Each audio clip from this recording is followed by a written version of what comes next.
A teraz som prišiel z praškovne, takže majú tam dosť práce, takže budem aj napraškované až na ďalší týždeň, takže zasa zákazky poposúvajú teraz, takže milí zákazníci, je to tak, proste každý má milión práce, takže musíme čakať. No a ja už tu mám rozrobené ďalšiu hliníkovú bránu. Tu ešte pokračujem.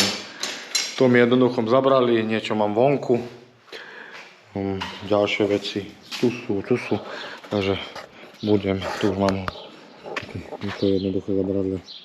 Nič extra, proste pasoviny, to je zdobené a tyčky.